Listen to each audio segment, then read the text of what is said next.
Es lunes, tengo sueño.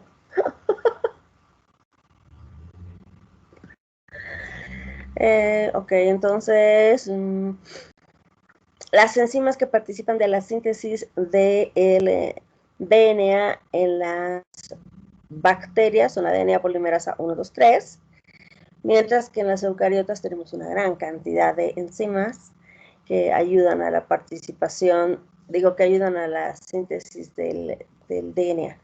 En las bacterias solo tengo un origen de replicación, mientras que en las eucariotas tengo muchos orígenes de replicación.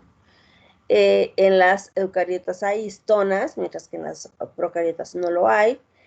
Como ya dijimos, el fragmento de Okazaki es mucho más sencillo, más chiquitito, y ocurre siempre en el núcleo y en la fase denominada interfase. Bueno, por si acaso vamos a darle una repasadita a todo. Las enzimas ya las sabemos. Entonces tenemos tres fases, las fases de la replicación en las bacterias era el origen de replicación, la disociación de las cadenas de DNA, la formación de la horquilla, la síntesis y elongación y la reconstitución de la cromatina. Por acá estaba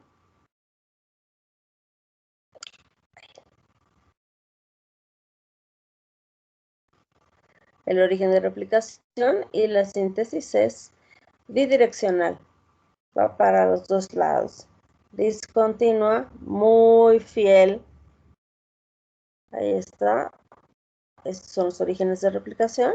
Y voy a ir abriendo hacia los dos lados hasta que termine. Bidireccional, para terminar un poco más rápido. La hebra líder, un solo primer. La hebra retrasada, varios primers sintetizados por la primasa. Y así se va replicando hasta que terminamos. La elongación es simplemente ir agregando nucleótidos trifosfatados de acuerdo a la secuencia del DNA, de acuerdo a la secuencia de la hebra parental. Aquí están siempre trifosfatados y vamos a tener la elongación siempre en dirección 5', 3'. ¿A qué nos referimos con dirección 5'3"? Nos referimos, repito, a que el nucleótido nuevo, trifosfatado evidentemente, ataca este fosfato al carbono número 3 de la ribosa. El pirofosfato se libera porque es el que da la energía y se forma este enlace fosfodiéster que tengo aquí, 5'3". Este oxidrilo del 3 está listo para esperar a otro nucleótido y este otro nucleótido va a atacar a este oxidrilo gracias al fosfato que está en la posición 5. Por eso es 5'3" y todas las síntesis, el proceso de elongación va en dirección 5', 3'. No importa que la hebra sea líder o la retrasada, siempre es así la síntesis. Se va alargando por el extremo 3'. Por este extremo vas elongando. El primer, que es un segmento de RNA, va a dar el extremo oxidrilo libre para indicarle a la enzima dónde tiene que copiar. Entonces va copia. La hebra líder se sintetiza de corridito porque siempre tiene un 3' libre por ahí. En cambio, la hebra retrasada no lo tiene. Entonces sintetiza un primer y luego viene un pedacito. Otro primer y otro pedacito. Dijimos que los fragmentos de Okazaki van a tener una dimensión de 100 a 200 nucleótidos en las eucariotas y a 2000 nucleótidos en las bacterias.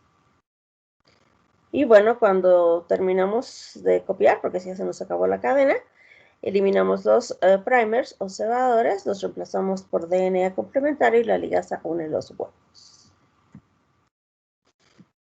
Bueno, todo esto pasa en la fase S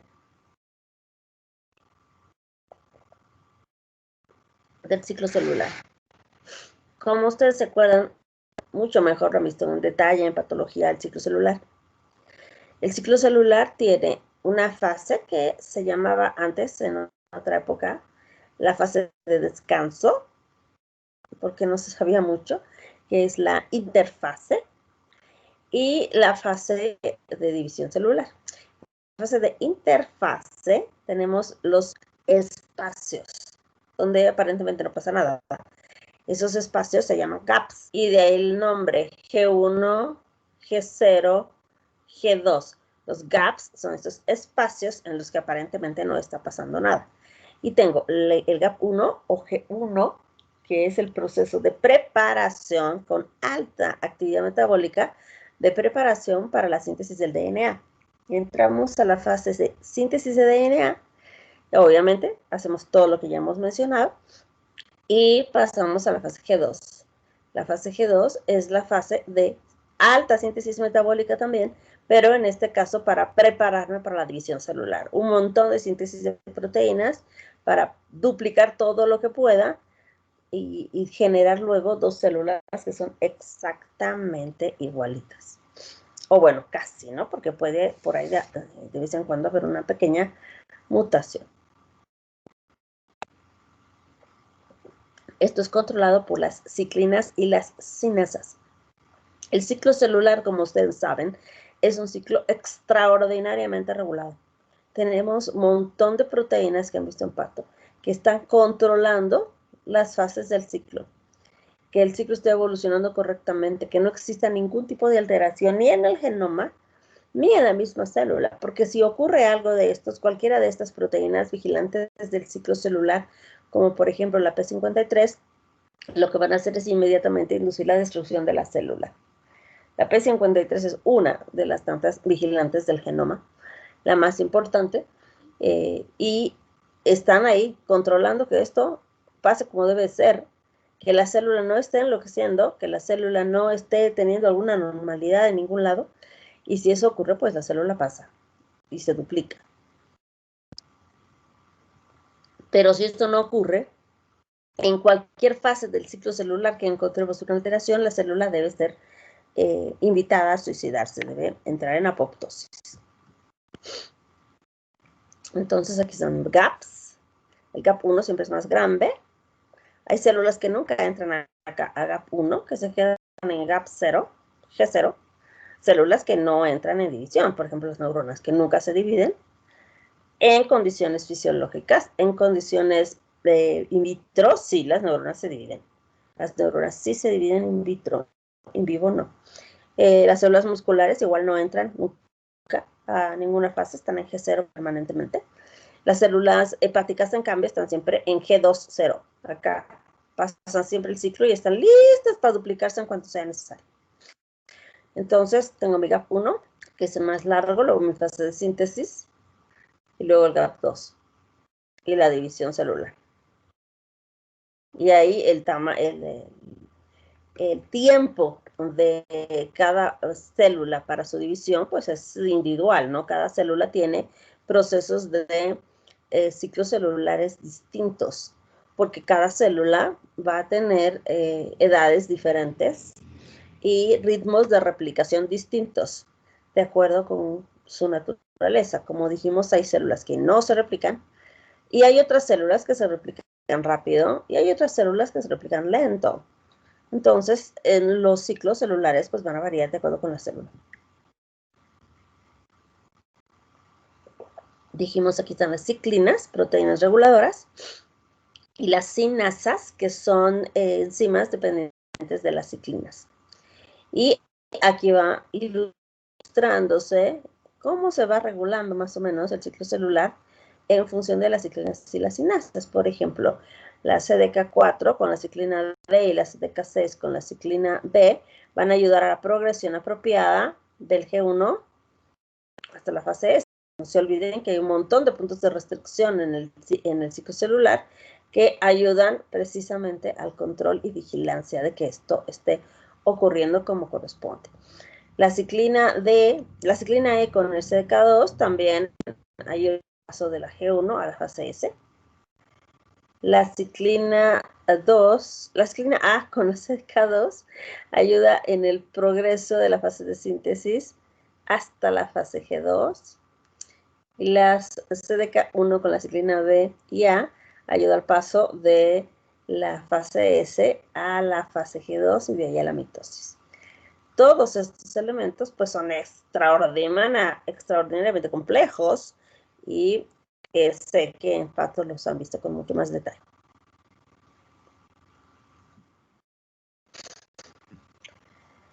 Entonces, aquí tenemos lo mismo que hemos mencionado. Mira, mis ciclinas y mis cinasas, así como se van organizando y se van moviendo y se van activando e inactivando para poder controlar cada uno de los eventos que ocurren en el ciclo celular. La ciclina D, junto con el CDK4 y 6, ayudan a la progresión a partir del G1 a este, de aquí para acá. La ciclina E y la ciclina A ayudan al inicio de la síntesis de DNA, por acá. Y la ciclina B con el CDK1, transición del G2 al M. Estos son los detallitos que podemos preguntar en el examen, ¿no?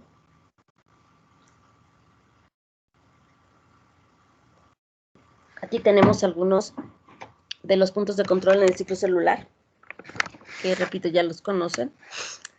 Entonces, cualquiera de estos puntos de control que sean vigilados y que no pasen los estándares general va a ser que pues la célula entre en apoptosis.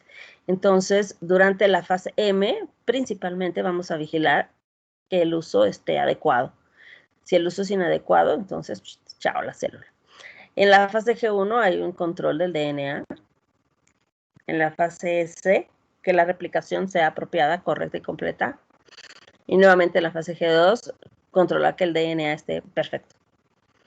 Entonces, tenemos que estar vigilando nuestro DNA, tenemos que estar vigilando nuestro proceso de replicación, y si cualquiera de estos elementos se siente dañado, se siente alterado, la célula debe ser destruida. Porque si pasa los controles, probablemente sea una célula que eventualmente se convierta en una célula tumoral o en una célula que genere algún tipo de enfermedad.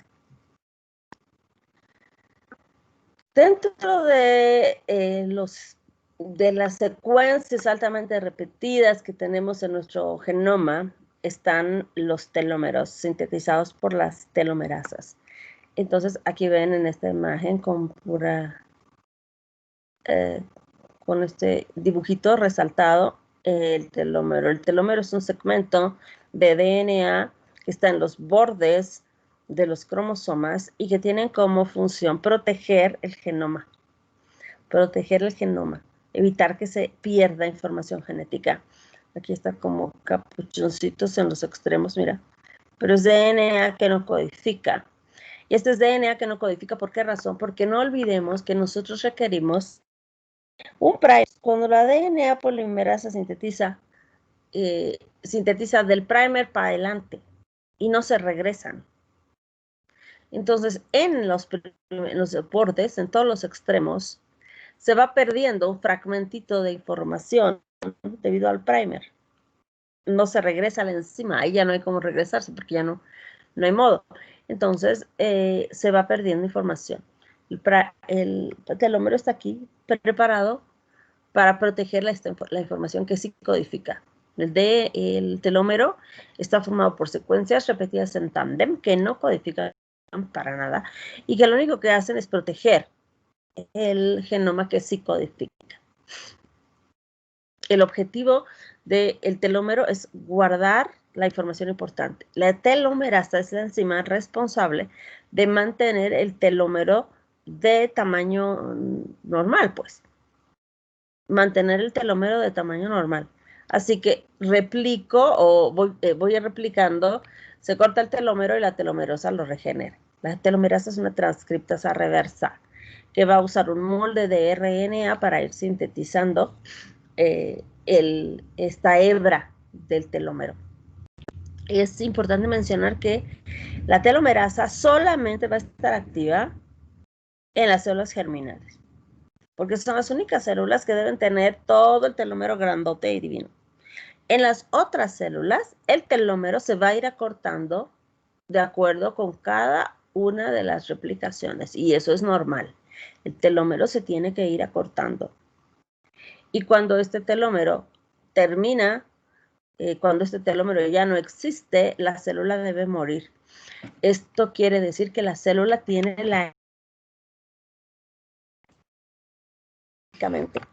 la célula tiene el número de replicaciones es exacto. Y cuando cumple con ese número, esa célula debe suicidarse. Hay una película, no sé si se acuerdan, no me acuerdo el nombre de la película, con Justin Bieber y no sé quién diablitos, que es una película sobre el tiempo. A ver, déjenme buscar aquí. Justin Timberlake. Justin Timberlake, sí, el Justin Timberlake, el Justin ese que baila Sí, bueno, y que Justin canta. Bieber, pues, se llama In Time. ¿Existe Justin Bieber? Dijo Justin Bieber. Seguro, pues seguro vas a disculpar ya mi... Se llama In Time la película. Ah, ya eso, In Time.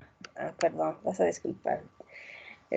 Bueno, entonces el Justin Bieber, el Justin Timberlake y no sé quién diablos más en esa película, tienen un tiempo de vida y la economía se maneja en tiempo. Es interesante, la premisa de la película es interesante, porque igualito que con la plata, hay gente que pues necesita por una u otra razón algún tipo de servicio y da tu tiempo, pagas en tiempo. Hay gente que vive eternamente porque tiene mucho tiempo, por todo el mundo les ha dado sus tiempos.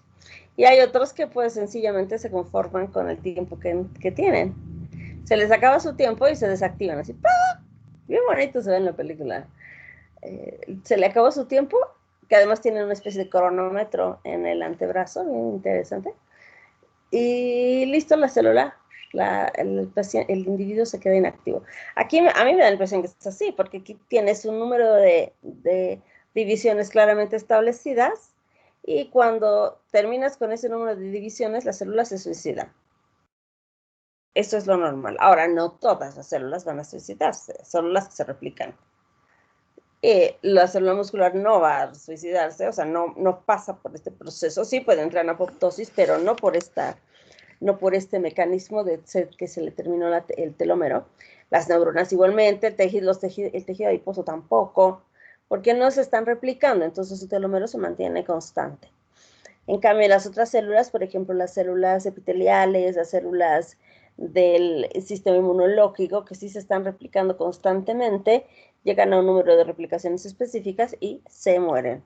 Entran en apoptosis y se suicidan.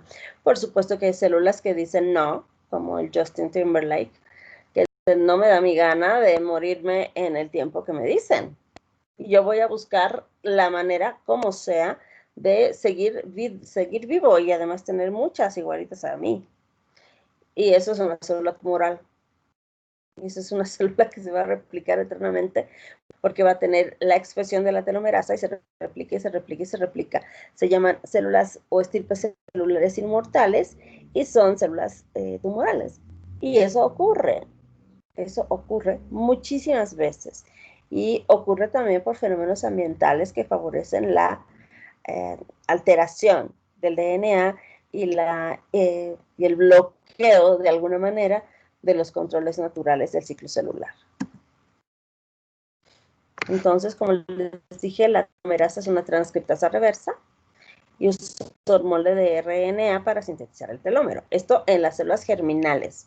¿Por qué en las células germinales? Porque yo necesito toda la información perfecta y con un telómero bien larguito para poder estudiar y para poder generar, mejor dicho, una especie nueva.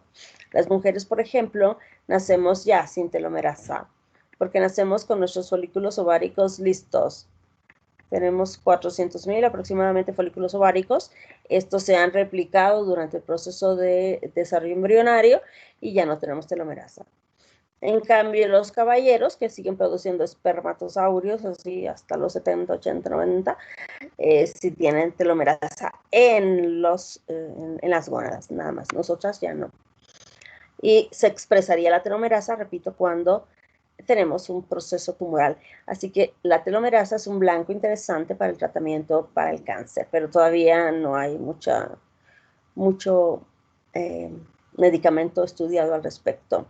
La secuencia de nuestro telómero es esta. Los telómeros tienen secuencias repetidas cortas, repetidas en tándem, y la secuencia es timina, timina, adenina, guanina, guanina o guanina. Esta es nuestra secuencia. Timina, timina, adenina, guanina, guanina, guanina. Timina, timina, adenina, guanina, guanina, guanina. Esta es la secuencia repetida en tándem de nuestros telómeros. Y aquí está lo que yo les decía, mira. Esta cosa en rojo es el telómero que actúa como un capuchón que protege al DNA. Luego sintetizo, entonces viene aquí el primer y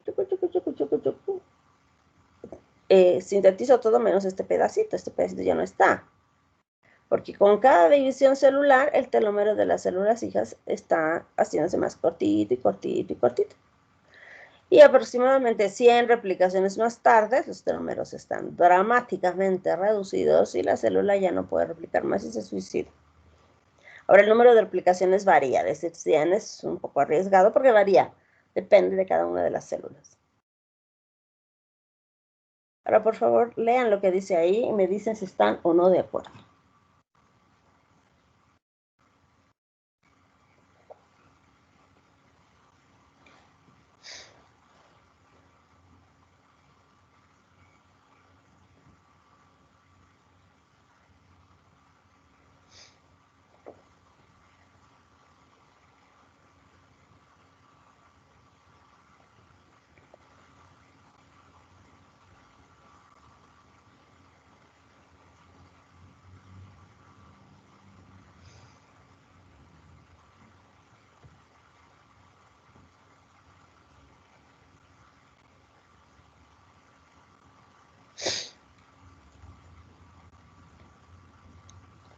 ¿Qué opinan? ¿Qué dice ahí?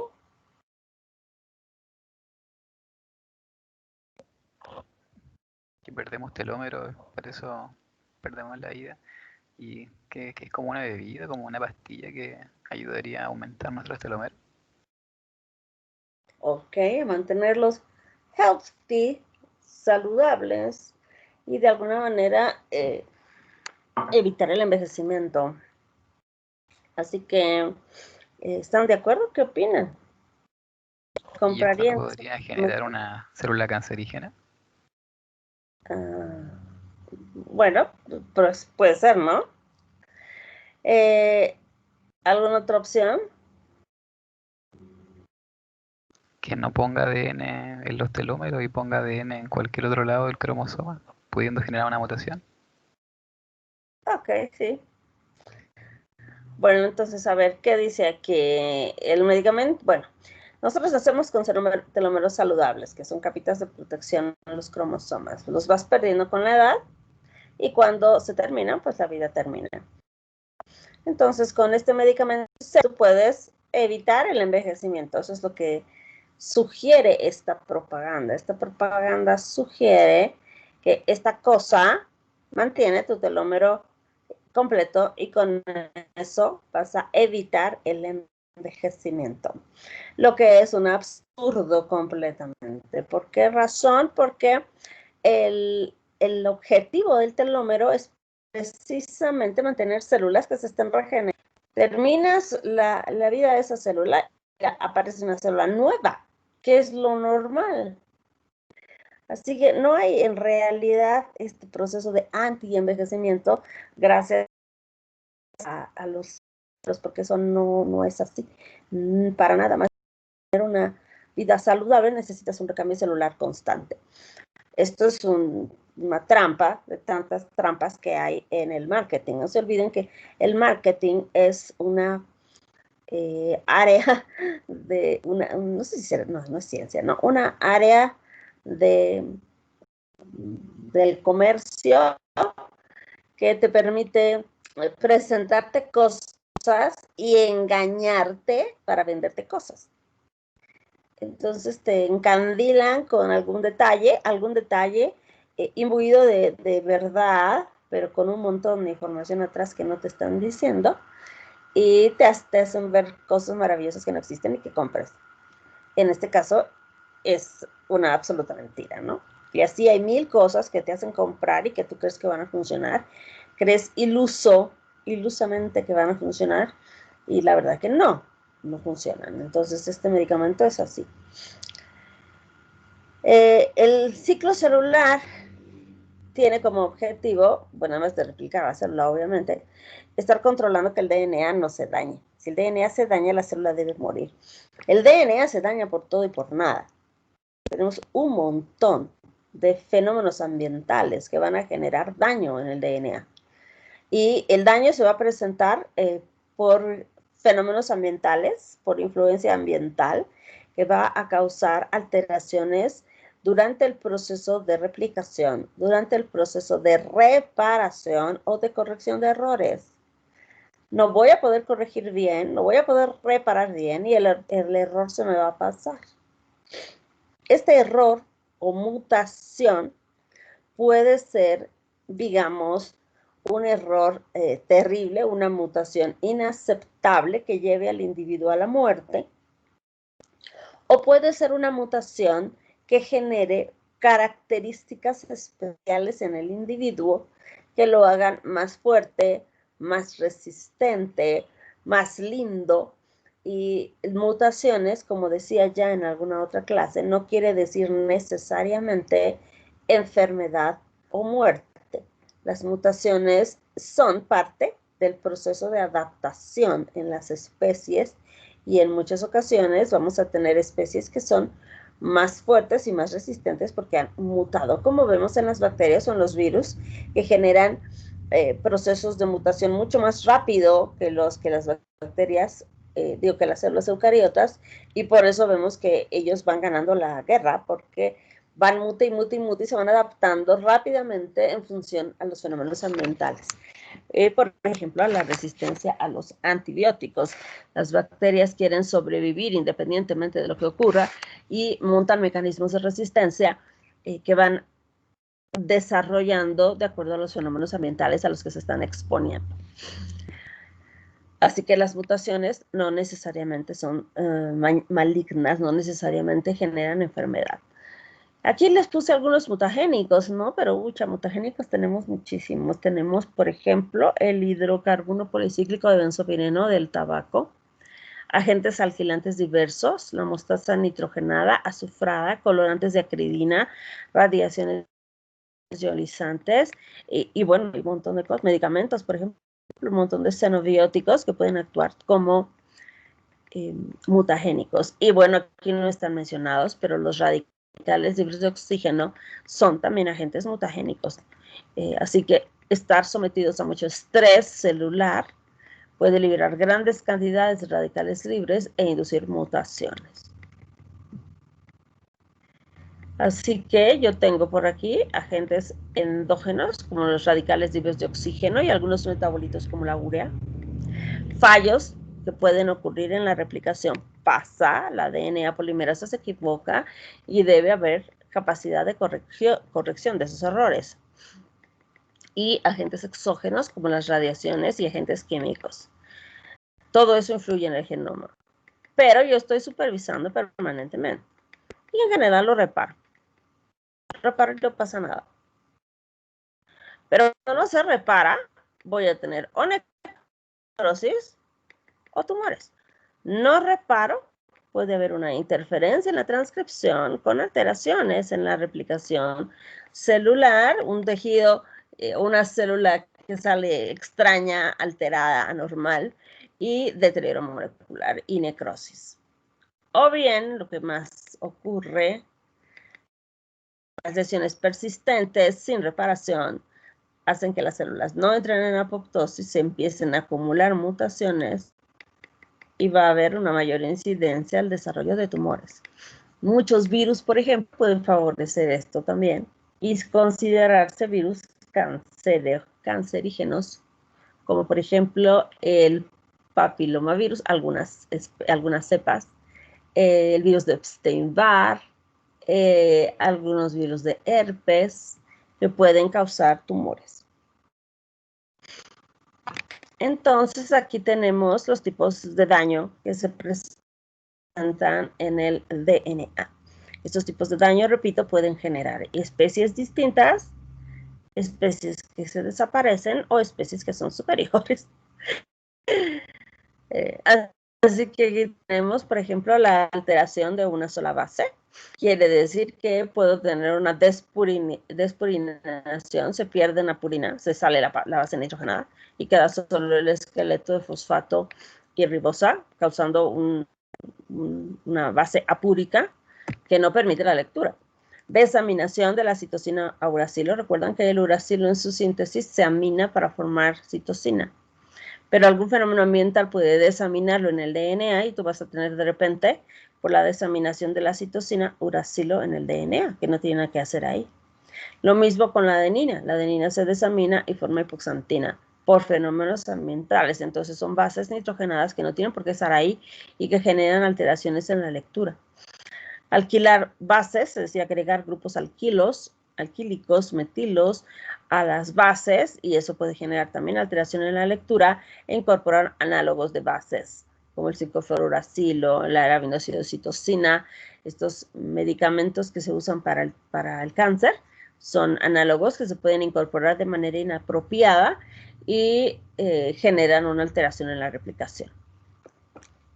Esto sería las alteraciones por una sola base.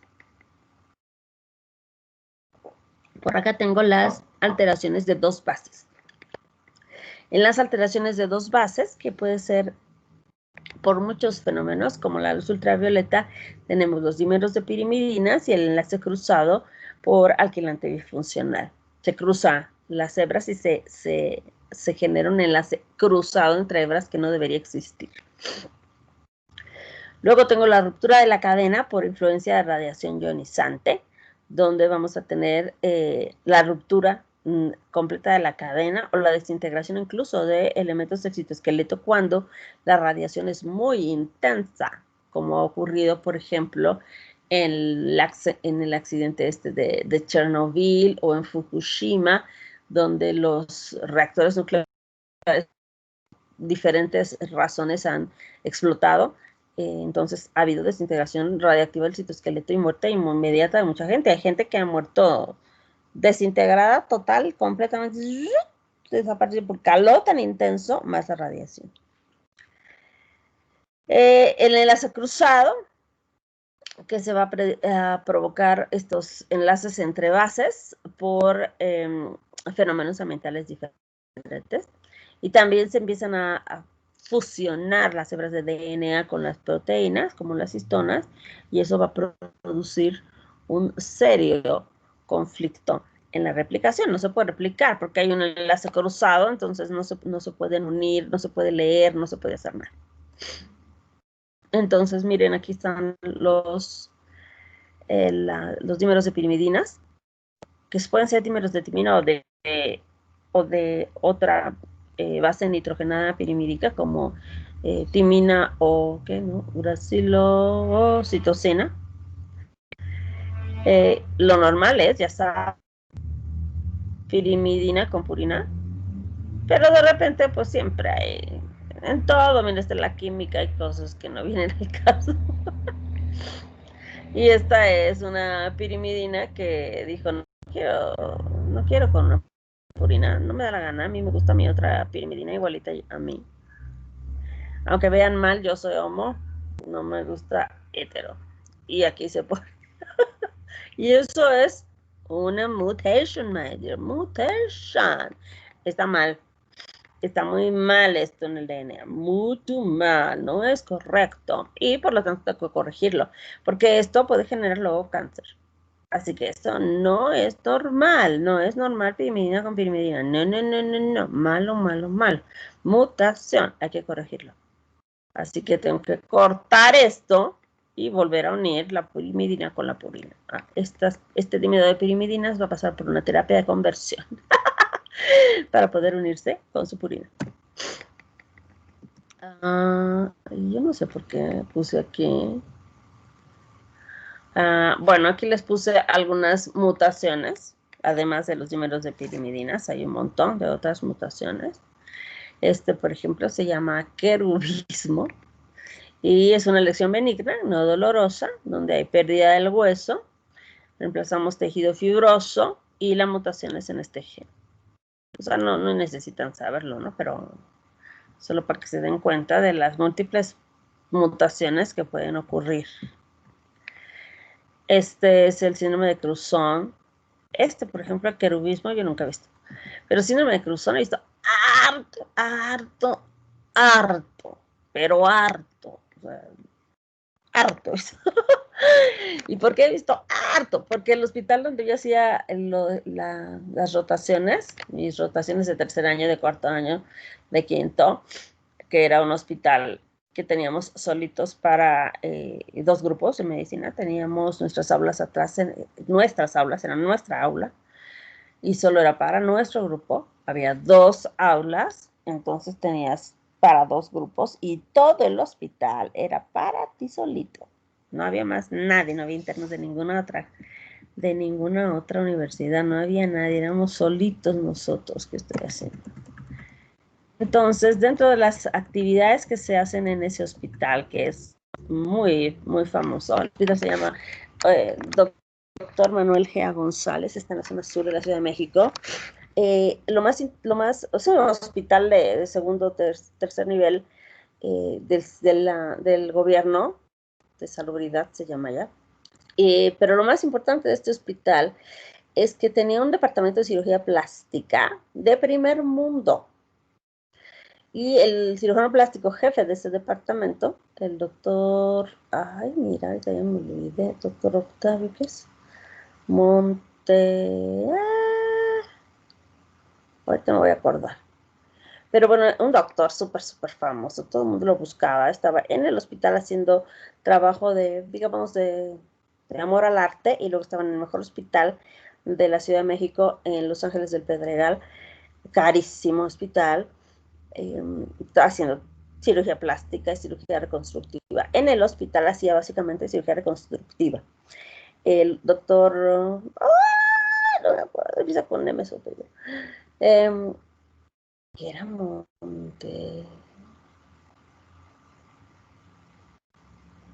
Montesinos. No sé, ahorita me acuerdo.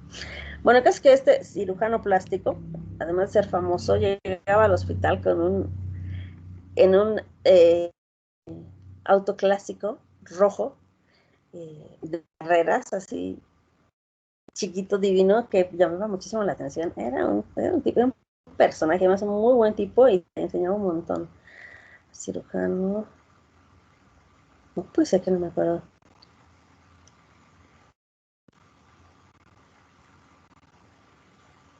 No me puedo acordar.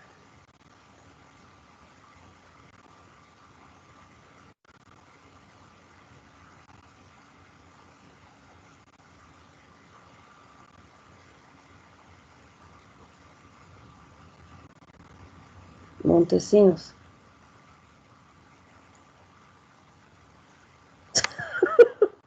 Ahorita no me está tranquila hasta que no me acuerde.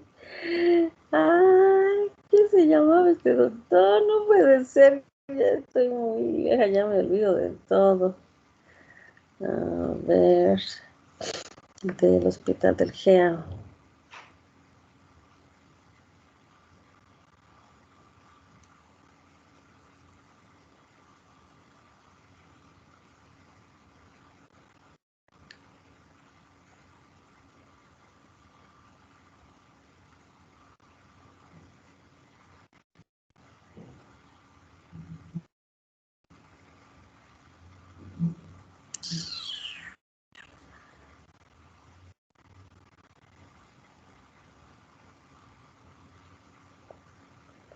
Bueno, no puedo creer. Bueno, ya hasta se ha debido morir ese doctor, pero si era Montesinos o Monte Algo, ahorita voy a buscar bien. Bueno, El caso es que había muchos pacientes con muchas anormalidades y uno de ellos era, un grupo de estos eran los cruzón. Los pacientes con cruzón, como se darán cuenta, tienen unas anormalidades faciales muy importantes y mira, se le están saliendo los ojitos, ¿no? ¿Qué es el cruzón? Es una craneosinostosis, son niños que pegan, se hacen fusión de los huesos del cráneo de manera muy temprana. Entonces el cerebro sigue creciendo, pero el hueso no. No hay estas fontanelas, se cierran antes, no está ese tejido blando todavía, fibrosito, no óseo, todavía durante el desarrollo del bebé. Y entonces es indispensable hacer una cirugía de avance craneofacial. Y a estos bebitos los llevaban al hospital y les eran cirugías así con múltiples especialidades y les cortabas el cráneo por la mitad y les hacías el avance craneofacial, cosa de que y su cerebro tenga espacio. Entonces, sobre todo el cerebro, para que no tenga daño neurológico y los ojitos van a su lugar y no se le salgan, y está por salirse. Y mire ya el daño que por estar tan expuesto el ojito. Muchos de estos pacientes se veían en ese hospital. El Marfan, ya lo conocen, también es una mutación. El enanismo, hay una enorme variedad de enanismo. Aquí la mayoría de ellos son acondroplásicos. Si se fijan, este tiene acondroplasia, este tiene acondroplasia, este es acondroplásico, y estos otros tienen otra variedad, este también es acondroplásico, tienen otra variedad. Fíjense cómo sus caritas son distintas. Entonces hay una variedad importantísima de enanismo. No todos son acondroplásicos, pero la acondroplasia es la más frecuente.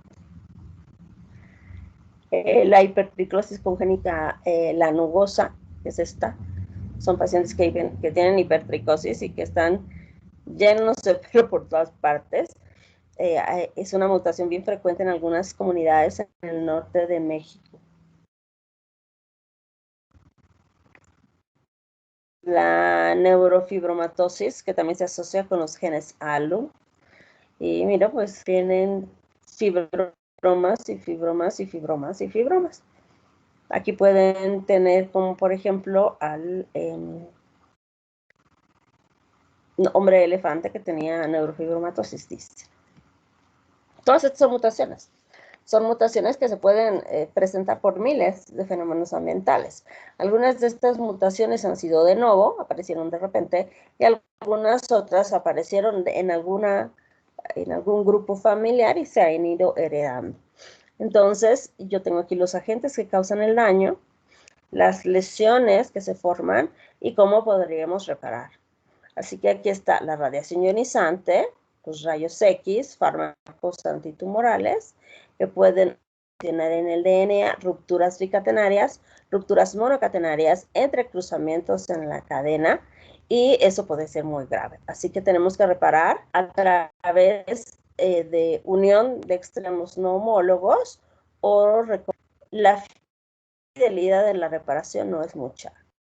De reparar, pero no se repara con gran fidelidad.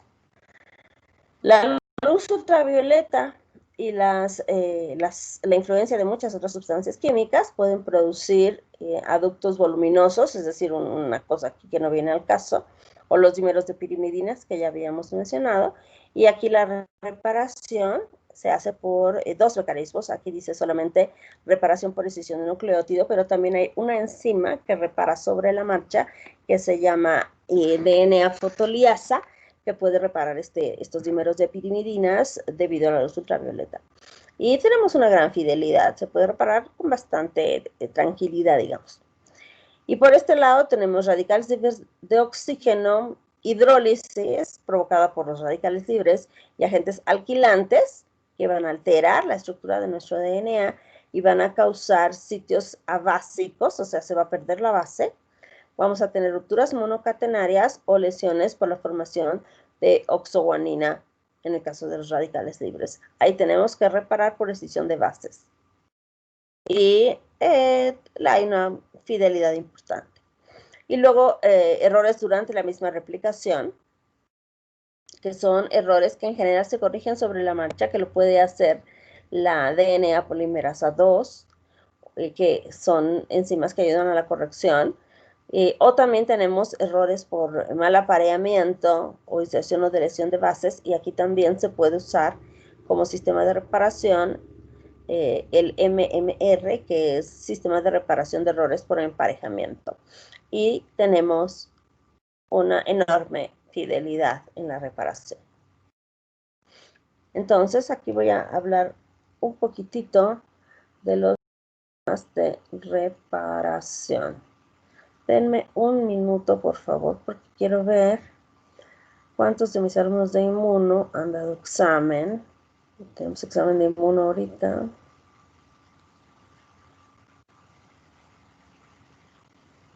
Y tenemos que saber cuántos han dado.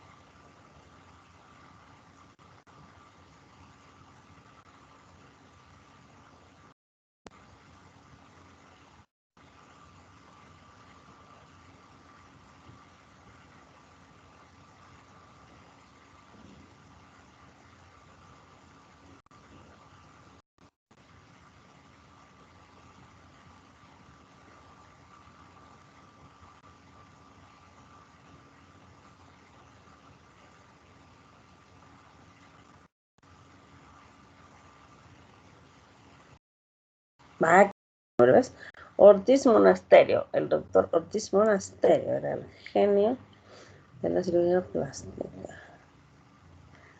Y aquí ya tengo los llantos de los chicos que no enviaron el examen. Qué pena, ¿no? Lo sentimos muchísimo.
Todos están llorando. Qué barbaridad. Ni modo. Bueno, entonces, en los sistemas de reparación tenemos la reparación sobre la marcha, que el mecanismo de corrección de daños se realiza gracias a las polimerasas 1 y 2, o sus equivalentes en las eucariotas, y tienen actividad exonucleasa 5-3, así que son capaces rápidamente de corregir el error, pero tiene que ser rápido. Identifican el error generalmente por distorsión de la doble hélice. Ven que se siente que se está distorsionando la doble hélice, y esto es lo que las DNA polimerasas identifican, lo detectan y lo eliminan. Tiene que ser rápido, y rápido es de manera casi inmediata, por eso se llama reparación sobre la marcha, porque tiene que ser inmediato. Si se pasa, si ya empiezo a agregar nucleótidos de manera sucesiva y posterior al daño, ya no se puede hacer nada con este sistema.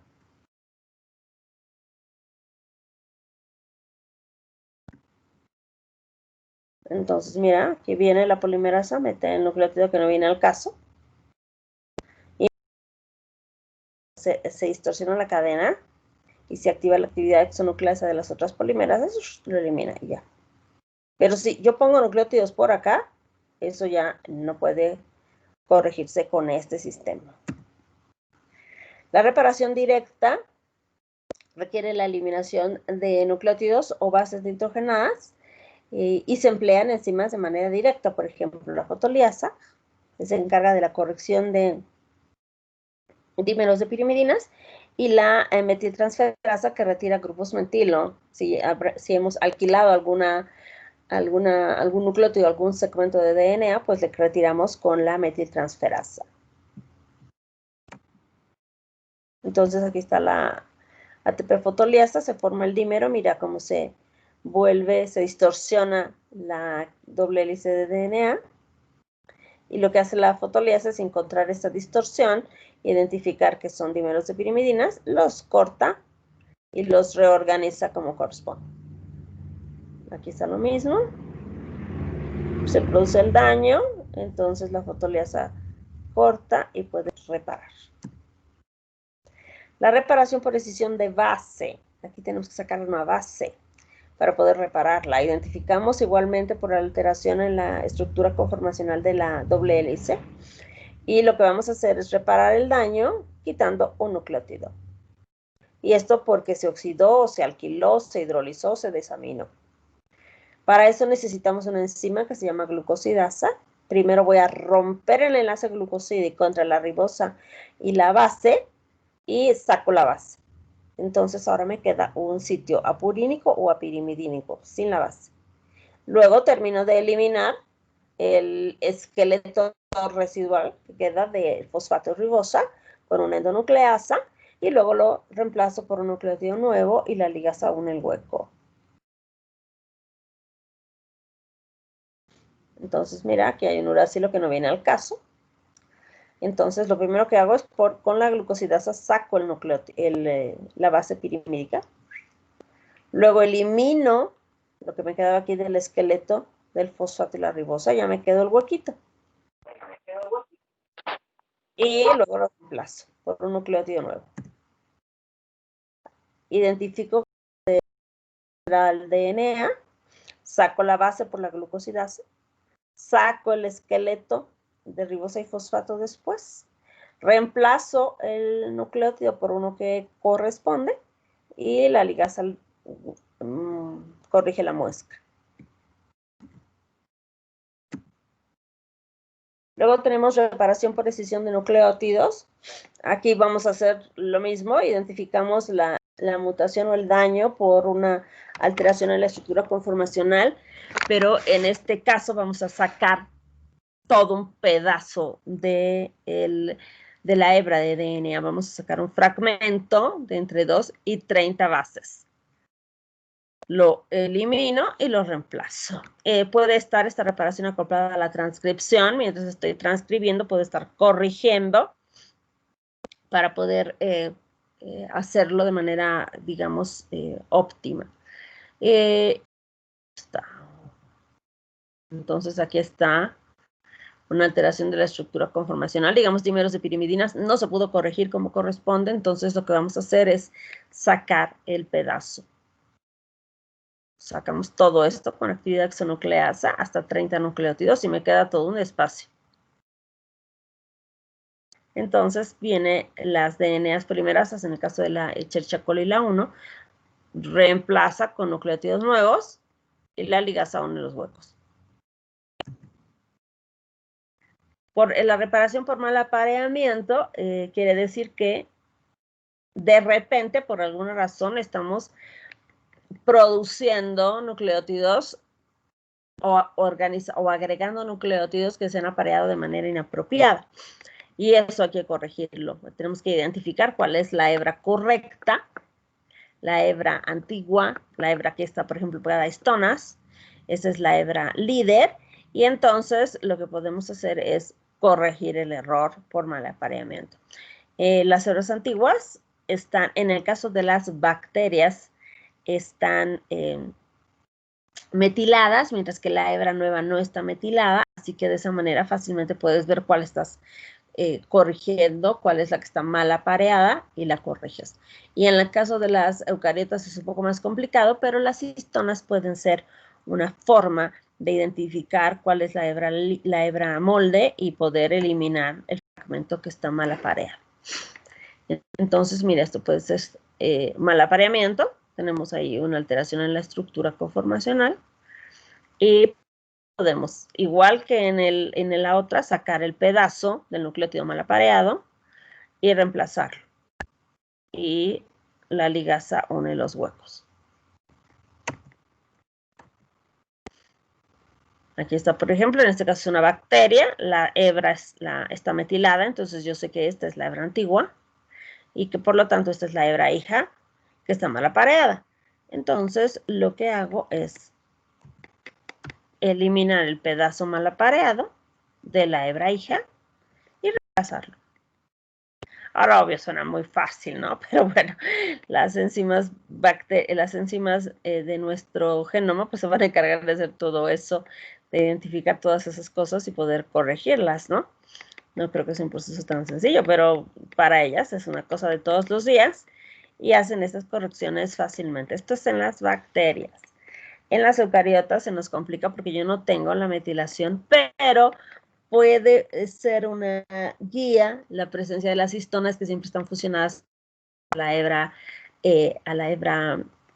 conductora y a la hebra antigua. Entonces puede ser que esto sea el indicador de cuál es la hebra que está mal apareada. ¿Cuáles son las enfermedades que se presentan por defectos en la reparación del DNA? Bueno, aquí viene en una tabla que me la copié del Harper. Alteraciones en la reparación por unión de extremos no homólogos. Y ahí es una de las miles de causas. Recuerdan que les dije que la inmunodeficiencia combinada severa se puede producir por miles de razones, incluyendo la mutación de la adenosina desaminasa, pero hay miles de causas y aquí hay una de ellas también, problemas en la reparación. Aquí hay otra variedad de inmunodeficiencia combinada grave sensible a la radiación. Por acá tenemos enfermedades por alteraciones en la reparación homóloga y tenemos la ruptura de Nigelmann, tenemos el síndrome de Bloom, Werner, Rodmuth-Thompson y mira, esta es bien llamativa, ¿no? La susceptibilidad a mutaciones del BRCA1 y BRCA2 en el desarrollo del cáncer de mama, por ejemplo. Esto se puede fácilmente identificar y tú saber si tienes la mutación porque no hubo una reparación apropiada, tomar decisiones tempranamente y tempranamente en algunas ocasiones implica extirpar ovarios y mamas para evitar el cáncer de mama en personas que son muy dramáticas, ¿no? Tienes la mutación, pero no necesariamente quiere decir que te va a dar cáncer. Tienes una altísima probabilidad, pero hay una posibilidad que no. Y bueno, hay gente que toma decisiones así muy drásticas. La reparación de problemas en la reparación por escisión de nucleótidos. Tenemos el geroderma pigmentoso, el síndrome de Cockayne y la tricodistrofia. Y la reparación, errores en la reparación por escisión de base, donde tenemos una poliposis. Y la reparación en errores de mal apareamiento, tenemos una enfermedad colorectal con cáncer sin poliposis. Aquí tenemos con poliposis y aquí sin poliposis. Son raras todas ellas. Los transposones son elementos genéticos que saltan, como los de la familia ALU. Son genes saltarines. Tenemos varias clases. Los de clase 1, que tienen a su transposasa y que hace que se corte el transposón y vaya y salte a otro lado, se mete en otro lado. Y de estas variaciones genéticas, por ejemplo. Este choclo es un mosaico. Y cada granito tiene diferentes características genéticas porque es un mosaico. La clase 2, que son retrotransposones que tienen intermediarios de RNA, y los MIT, que son retrotransposones miniatura de clase 3. Todos ellos participan de la recombinación genética y nos dan variabilidad genética. Aquí están los, mira, el transposón se corta y se va y se mete en otro lado. Y eso da variabilidad genética, aunque también puede asociarse con enfermedades cuando se mete en el medio de un gen que no tiene nada que estar haciendo ahí. Aquí está, mira, mi transposón. Y de repente el transposón se decía, me aburrí de estar aquí, vámonos. Y corta y luego se ensarta dentro de un gen. Y esto puede ser anormal. Generalmente se inserta en otros lugares y eso genera recombinación, modificaciones en la expresión, pero no enfermedades. Solo en algunos casos puede haber enfermedades relacionadas con esto, como la enfermedad de Huntington. Esta paciente es una paciente con geroderma pigmentoso. El geroderma pigmentoso es una enfermedad por problemas de la reparación en el DNA. Y si se fijan, tiene, además de problemas en los ojos, porque es muy susceptible al daño por luz, ya está desarrollando catarata. Y bueno, tiene manchas y lesiones que pueden relacionarse con el cáncer de piel.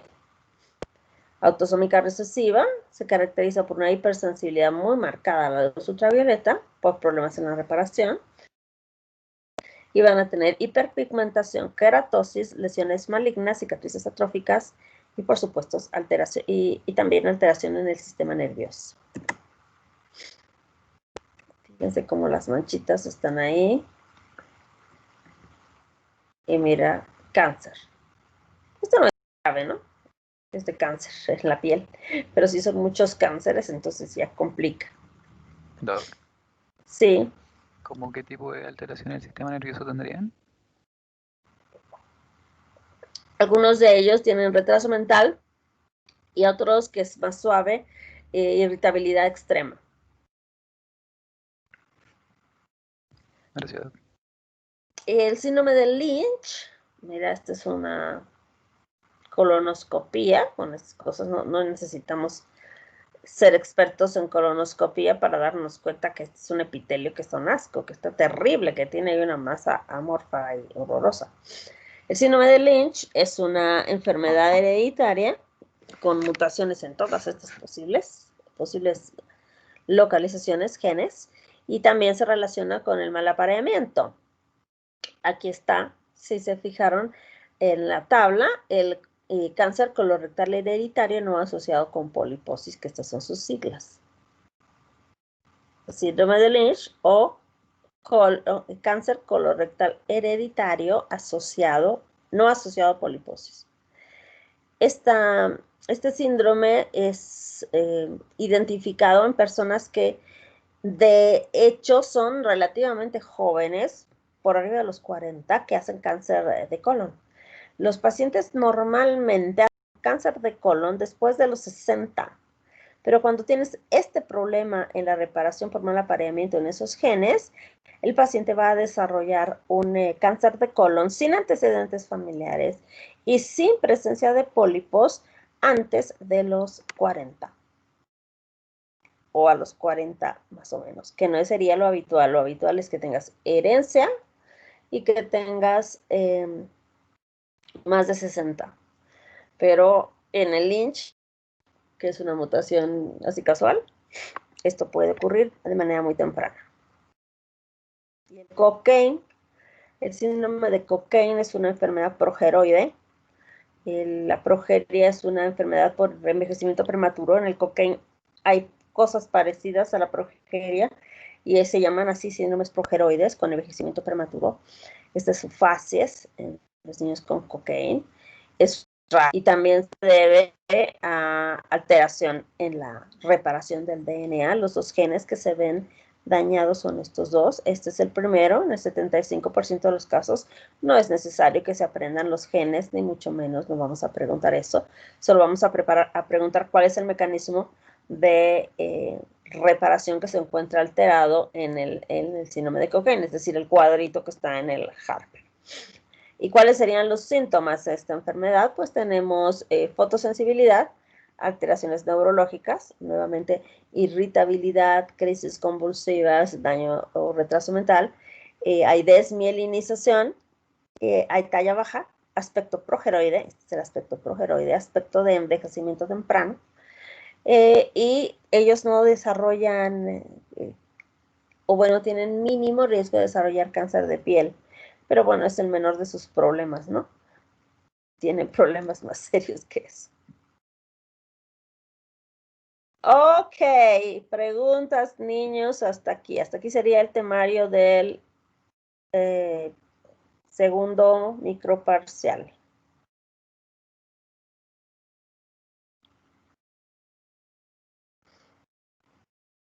No, pues como siempre no hay preguntas. Pero antes de que nos vayamos, me encontré un videito que me gustó mucho y que les voy a mostrar. Este último tema, síntesis y replicación de DNA, ¿verdad? ¿Sí? Ah, ya. Síntesis síntesis, replicación y reparación del DNA. Ay, no, aquí no está. Y hasta ahí es nada más. Este video que me encontré está bien bonito. Sobre todo en la parte de la replicación.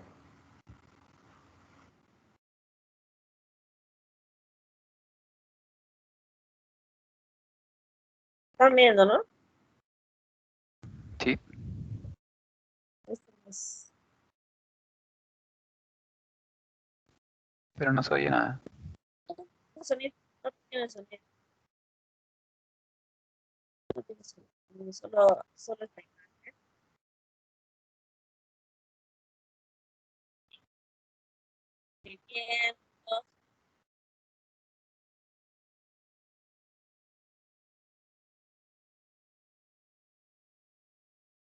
El nuevo que desde afuera. Se le escucha súper cortado.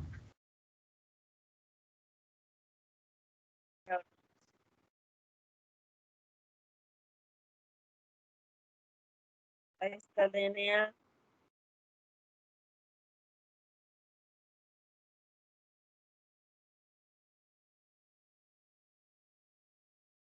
las proteínas,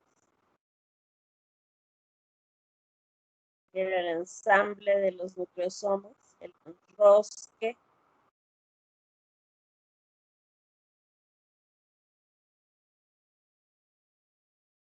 de los solenoides, las fibrillas y fibras de cromatina,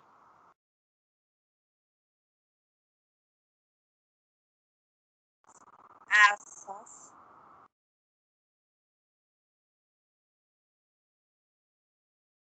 y luego va a tomar el cromosoma, súper impactante.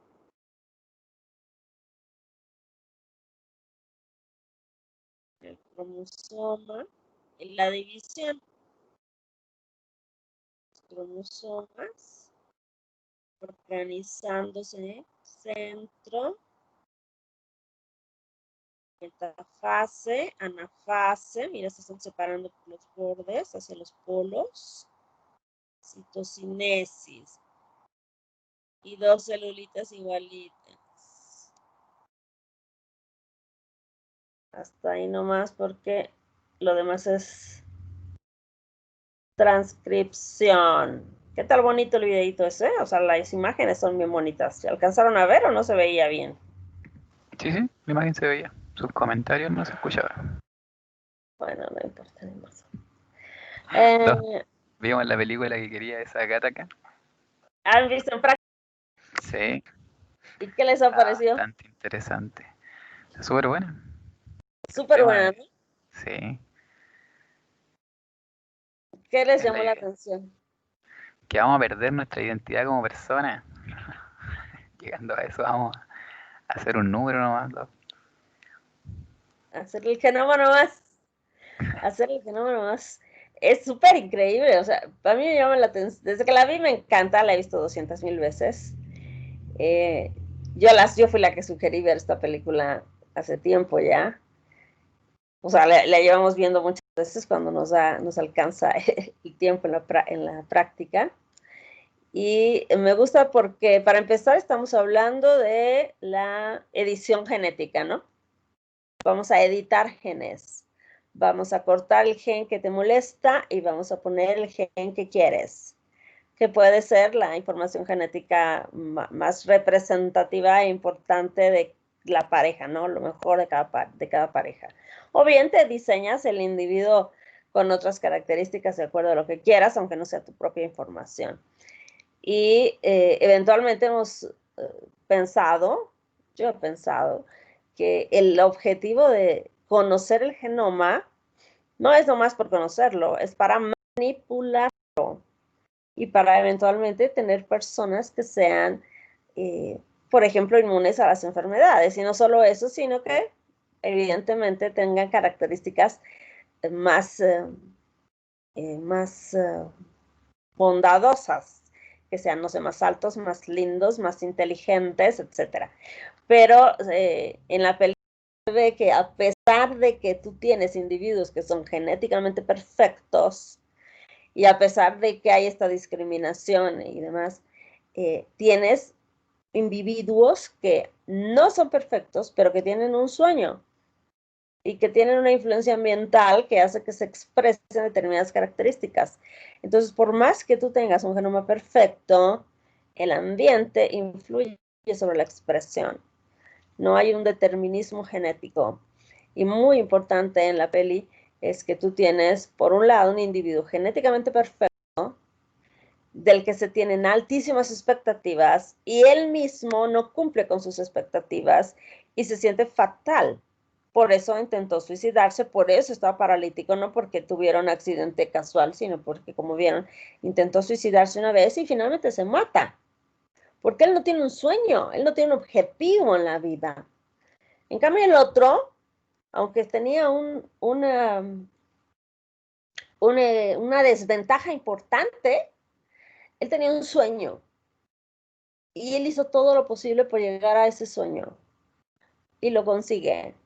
Eso es algo muy motivador en la película. Por un lado, el aventajado, completamente frustrado, traumado, solo, con un estilo de vida realmente dramático, porque chupaba todo el día, tenía que pagar por compañía, etcétera, totalmente acomplejado. Y el otro que estaba en desventaja física, genética, pero con un objetivo y con, un, con unas ganas enormes, con una pasión enorme de conseguir lo que quiere. Así que ese es un poco el mensaje, ¿no? O sea, tus genes te dicen una cosa, pero tú decides qué vas a hacer con tus genes. De que probablemente exista eventualmente racismo genético, probablemente, pero nosotros estamos acostumbrados a estas desventajas como latinoamericanos, así que no va a ser ninguna cosa novedosa. Pero a mí me parece una película muy interesante y tengan en cuenta que se hizo en el 97. Es una película que tiene más de 20 años. Y la historia sigue súper vigente. Se nota vieja por los detalles técnicos, pero es una película que está súper, súper vigente. Espero que no la rehagan, porque las rehacen y las mandan al diablo. Si la rehacen, tiene que ser igualita, así, pegadita a la historia, tal cual. Bueno, esa era mi opinión. No sé qué opinaron ustedes de la peli. Sí, algo muy similar, bastante buena. Tenía tanta convicción que al final logra vencer hasta el hermano. No le importaba morir en el proceso de lograr sus sueños. Creo que eso es lo que le da la fuerza más grande al tipo de llegar a su objetivo. Exacto. Es las ganas, es la pasión, es el querer hacer algo. Si uno quiere, hace lo que uno quiere, independientemente de las complicaciones y de las piedras que se te pongan en el frente. Porque tú sabes eso, que son piedras que tú vas a saltar porque tienes un objetivo claro. En cambio, si no tienes un objetivo claro, la piedra a la vez ahí dice, es una señal divina de que yo no puedo hacer esto, me devuelvo. ¿No? No lo voy a hacer porque definitivamente Dios me dijo que no era para mí. Quiero hacerlo, pero no, Dios dice que no, esto no es para mí, chao. Entonces, ahí está la convicción. Si tienen un sueño claro, una meta clara y muchas ganas, lo van a conseguir, lo que sea que quieran. Pero si están ahí como, ay, sí será, sí, no, ay, no se pudo, qué pena, pues no. Así que ustedes tienen que tener un objetivo bien claro y trabajar duro por ese objetivo, independientemente de las piedras que se les presenten. Y lo van a conseguir. Ok, mientras su piedra es el examen de bioquímica. Hasta aquí es el temario. La próxima clase voy a avanzar ya para el tercer parcial. Digo, para el final. Y el lunes haremos nuestro correspondiente repasito con un examen. El que quiere lo hace y el que no, pues no. Ok, excelente. Pónganme bye bye en el chat y nos vemos. Doc, Sí, ¿va a subir sus diapositivas? sí, voy a subir. Ah, ya, gracias, Doc. Ok. ¿Alguna otra cosa, chicos?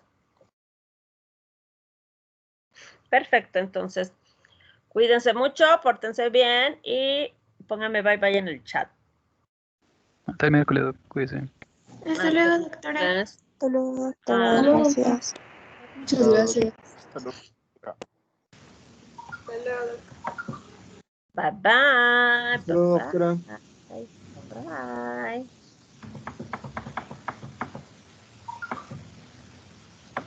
Alguien está golpeando su máquina con muchas ganas.